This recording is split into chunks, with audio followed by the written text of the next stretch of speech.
Halo teman-teman, kembali lagi bareng saya Priska Widianto dan kita akan ngobrol-ngobrol soal bisnis asuransi jiwa. Teman-teman, kira-kira ada nggak sih di antara teman-teman yang punya cita-cita ingin menjadi seorang agen asuransi jiwa? Kayaknya nggak ada ya.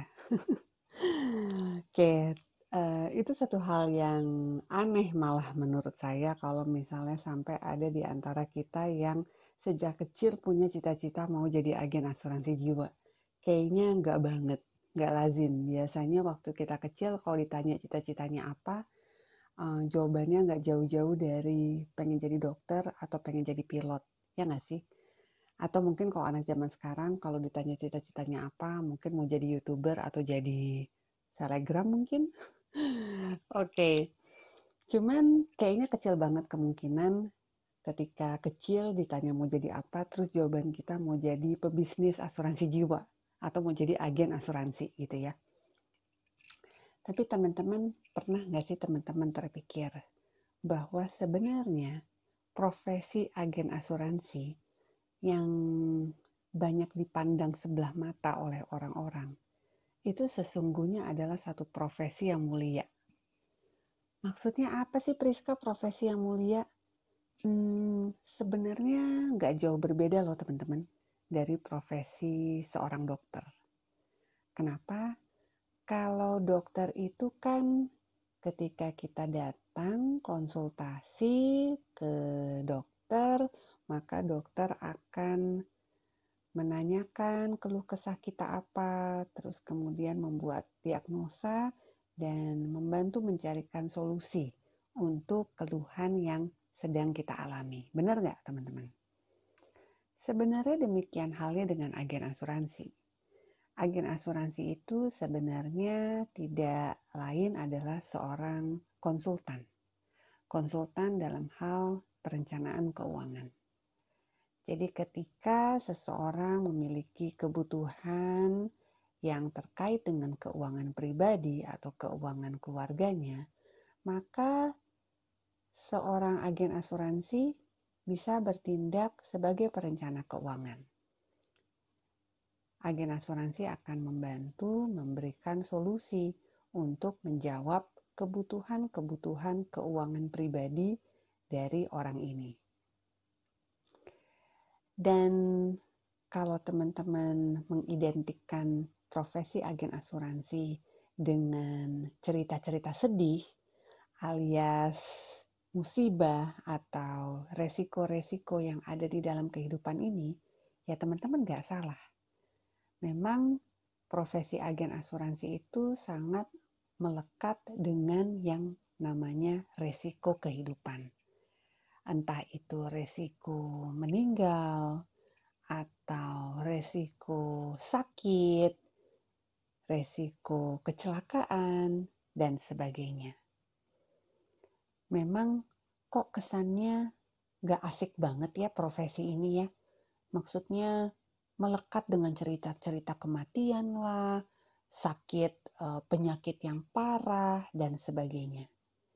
Tapi teman-teman pernah berpikir nggak bahwa sebenarnya di balik musibah itu, di balik resiko-resiko kehidupan itu, ketika pencari nafkah keluarga harus mengalami sakit yang serius misalnya, atau ketika si suami tertimpa kecelakaan, atau ketika si ayah harus meninggal di usia yang cukup muda, di mana anak-anaknya masih kecil-kecil.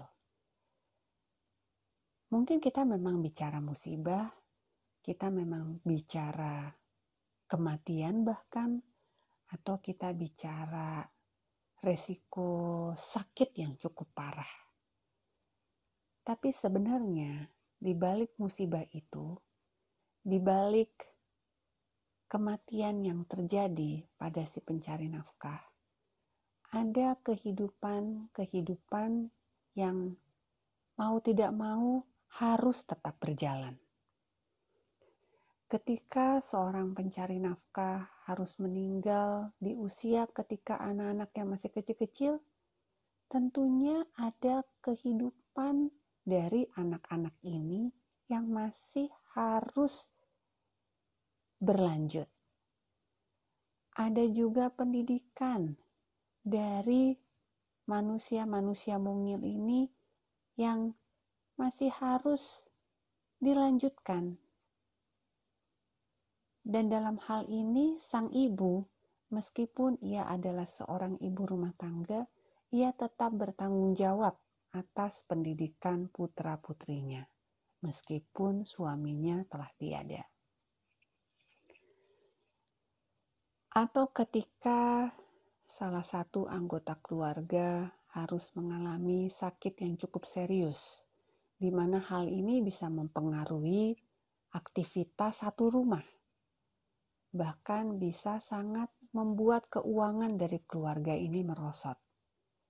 Namun di sisi lain, kita semua tahu bahwa ada tanggung jawab yang tidak bisa kita hindari. Tetap aja biaya hidup dari anggota keluarga yang sehat masih berjalan. Tetap saja meskipun ada satu anggota keluarga yang harus mengalami sakit yang cukup serius, dapur tetap harus ngebul. Uang sekolah anak tetap harus dibayar. Biaya hidup yang lainnya, cicilan bulanan, tetap nggak bisa enggak. Tetap harus ditutupi. Di sini terlihat bahwa ketika resiko sakit ataupun resiko meninggal terjadi pada si pencari nafkah ataupun pada salah satu anggota keluarga, kehidupan dari keluarga itu, rumah tangga tersebut tetap harus berjalan. Ada biaya-biaya yang tetap harus ditutup setiap bulannya. Tetap ada pendidikan yang harus dipertanggungjawabkan. Jadi di balik resiko kematian, ada kehidupan yang masih harus dilanjutkan, teman-teman. Disitulah agen asuransi berperan. Apalagi kalau kita lihat di Indonesia ini, sayang sekali awareness dari masyarakat Indonesia akan pentingnya asuransi keluarga, akan pentingnya perlindungan keuangan keluarga belum terlalu tinggi, teman-teman.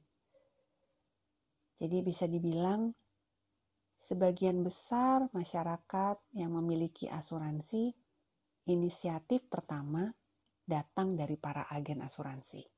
Agen asuransilah yang mendatangi mereka, yang mengedukasi mereka, dan menawarkan solusi untuk kebutuhan keuangan keluarga mereka. Mungkin masih sangat kecil lah, tidak sampai 10% ya dari seluruh orang Indonesia yang memiliki polis, di mana mereka sendiri yang pertama kali mendatangi perusahaan asuransi atau mendatangi agen asuransi. Nampaknya 90% masih inisiatif utama masih datang dari para agen asuransi. Di sini teman-teman melihat bahwa peran agen asuransi sangat besar untuk memastikan setiap keluarga, terutama para orang tua, para pencari nafkah utama, memiliki perlindungan atau jaminan akan income keluarga secara mumpuni. Bukan berarti ketika kita berprofesi sebagai agen asuransi dan di mana ini merupakan profesi yang mulia gitu ya. Terus kemudian setiap orang yang kita tawarkan asuransi akan setuju dengan penawaran kita. Tentunya enggak, teman-teman. Karena memang bisnis asuransi jiwa ini terkenal sebagai bisnis penolakan. Di mana mungkin dari 10 orang yang kita coba untuk berikan solusi keuangan, hanya 1 orang di antara mereka yang setuju dengan solusi kita dan mengambil action untuk membeli polis. Namun teman-teman tidak perlu pusing, karena memang itu hal yang sangat normal. Semua agen asuransi akan mengalami begitu banyak penolakan. Namun itu bukan berarti bahwa bisnis ini tidak berjalan, teman-teman. Justru dengan teman-teman mengetahui bahwa penolakan merupakan hal yang sangat normal, hal yang sangat biasa, maka ketika teman-teman mencoba memberikan solusi dan klien teman-teman itu tidak menyetujui solusi teman-teman, atau kalaupun menyetujui mereka belum mengambil action yang dibutuhkan, teman-teman tidak perlu ambil pusing. Yang penting di sini adalah teman-teman telah melakukan bagian teman-teman. Selanjutnya, apakah mereka akan mengambil polis atau tidak dari teman-teman, itu masalah belakangan. Jadi tidak berbeda dengan ketika kita memiliki satu kabar baik, teman-teman. Ketika kita punya kabar baik, sudah pasti kita akan memberitahukan kabar baik tersebut kepada orang-orang terdekat kita. Benar nggak? Mungkin anggota keluarga kita, kemudian sahabat-sahabat kita, orang-orang yang kita kasihi.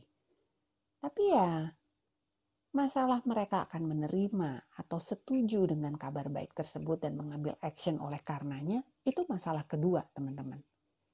Yang penting, kita sebagai agen asuransi telah melakukan bagian kita, yaitu memberitahukan perihal kabar baik tersebut. Sama saja teman-teman, ketika orang-orang terdekat kita memiliki satu masalah keuangan, atau ketika ngobrol-ngobrol dengan kita, mereka menyadari bahwa mereka memiliki satu kebutuhan akan sebuah perlindungan keluarga, perlindungan keuangan keluarga. Dan ketika kita mencoba memberikan solusi dan mereka belum menyetujui atau belum menerima solusi dari kita itu, nggak masalah. Yang penting teman-teman sudah mau buka mulut. Teman-teman sudah mau berbagi cerita, berbagi ilmu, dan berbagi solusi kepada orang-orang terdekat teman-teman. Berikutnya, next time saya akan cerita seperti apa sih penolakan yang dihadapi oleh agen asuransi. Dan apa yang harus kita lakukan supaya kita tetap terus move on dan kita tetap bisa menjalankan bisnis ini secara konsisten. Yang mana hasilnya akan jauh, hasilnya akan begitu besar, begitu luar biasa, sehingga teman-teman semakin yakin bahwa bisnis asuransi jiwa memang merupakan bisnis yang worth to try. Oke, sampai sini dulu teman-teman. See you next time. Bye.